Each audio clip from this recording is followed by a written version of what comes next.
So okay guys, testing po natin. I'm gonna test the DJI mic today. So first in this video, this is just the regular iPhone microphone. So magta-try tayong umatras by speaking in a normal voice muna, okay? So yan, mic test. My name is Jay. I am here. Hello. Naririnig niyo ako. Hanggang dito po ako. Sabi nila ang ads daw is to 100 feet or something. So, yeah, just to check sa voice. Ayan. Mic test, mic test, mic test, mic test, mic test, mic test, mic test. So, yan po is just for the iPhone 15 Pro Max microphone.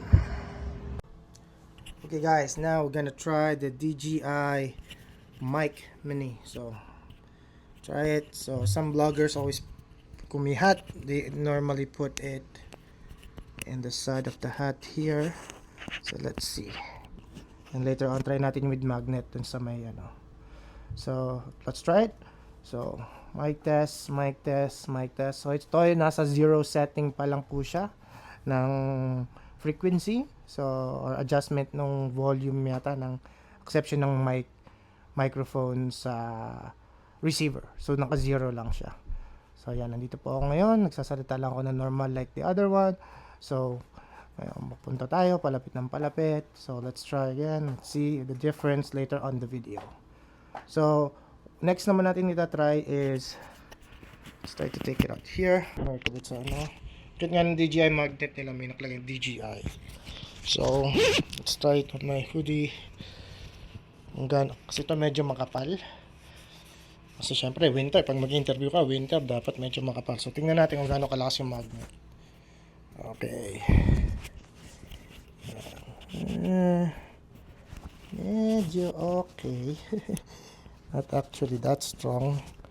Okay. So I have to switch it up on a smaller. Ito manipis-nipis siguro ng konti. Okay. Yan. Okay. So let's try this. Okay, mic test. Mic test. Hello po sa inyong lahat. Thank you for watching for the review of DJI Mic Mini. So ito po, gagamitin natin po to pag nag-interview po tayo next year. Hopefully we can put a nice platform here to help people on their business and also mindset, and also syempre lahat ng mga car related stuff. So join us po sa mga channel po natin, Let's Talk, and yeah, yan po yung ating start. So that's why I bought this mic, so I want my message to be clear to everyone. So we'll see if this DJI Mic Mini will be able to help us achieve that goal for the channel. So